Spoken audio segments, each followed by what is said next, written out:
छतमा आइपुग्दछु। हेर्नुहोस् त यो छतबाट जम्मा 50 मिटर नजिक यहाँनिर चाहिँ लोकल गाडी लाग्ने हाइवे रहेको छ है त। ओके, अब म तपाईँलाई यसको पछाडिपट्टिको स्पेस देखाउँछु। हेर्नुहोस् त पछाडिपट्टि राजकुलो छ।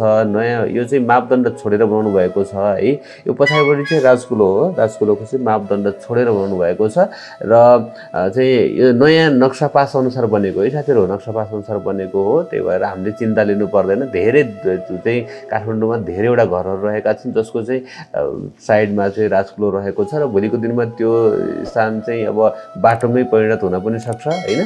त्यही भएर चाहिँ उहाँले मापदण्ड मजाले छोडेर चाहिँ नक्सा पास गरेर बनाउनु भएको छ र म यो सिर्जना चोकबाट अगाडि बढिरहेको छु। हेर्नुहोस् त यो म थानकोट यो सिर्जना चोकबाट अगाडि बढिरहेको छु र तपाईँहरू आउँदाखेरिमा कलङ्कीको मकालुबाट चाहिँ सिधै यो बाटोलाई नछोडिकन चाहिँ तपाईँ सिधै यो सिर्जना चोकसम्म आउन सक्नुहुन्छ अथवा खहरे बस पार्कसम्म आउन सक्नुहुन्छ। बस पार्क त पुग्नु पर्दैन। सिर्जना चोकबाट अलिकति अगाडि बढे पछाडि यो त्रिवेणी चोकमा हामी आइपुग्छौँ। देख्न सक्नुहुन्छ यो त्रिवेणी चोकमा म ट्याक्क आइपुगेको छु है।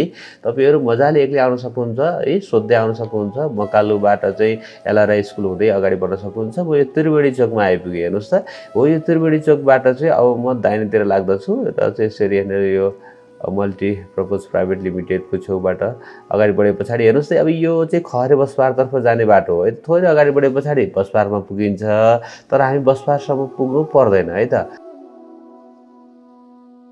लेफ्ट ह्यान्ड साइडमा हेर्नुहोस् त अलिकति अगाडि बढे पछाडि लेफ्ट ह्यान्ड साइडमा चाहिँ एउटा घर देख्नुहुनेछ। यतापट्टि हेर्नुहोस् त हो यहाँनिर घर रहेको छ नि। हो यही नै घर बिक्रीमा हो है त।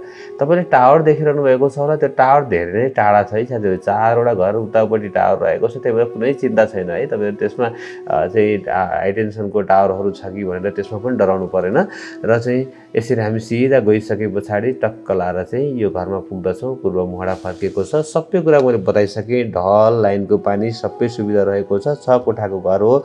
अहिले मासिक 20,000 रुपियाँ पनि भाडा आइरहेको रहेछ होइन। चन्दागिरी नगरपालिका वडा नम्बर 1 को त्रिवेणी चोक नजिकै रहेको छ है त। ठुल्ठुला गाडी चल्ने बाटो चाहिँ जम्मा 50 मिटर नजिक रहेको छ। मूल्य 1,22,00,000 रुपियाँ मात्र भन्नुभएको छ भने घरधनीको सम्पर्क नम्बर 98 23 86 14 95 9823861495 रहेको छ। काठमाडौँमा घर जग्गा खोज्नुहुने साथीहरूको लागि यो राम्रो अप्सन हुन सक्दछ।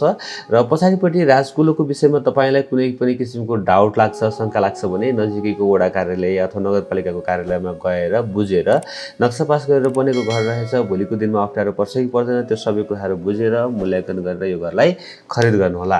साथीहरू आजको यो घर कस्तो लाग्यो तपाईँलाई? आशा छ पक्कै पनि मन पर्यो होला। मन पर्यो भने एक लाइक गरिदिनु होला। नयाँ साथीहरूले च्यानललाई सब्सक्राइब गर्नुहोला। भिडियो हेर्दै गर्नुहोला।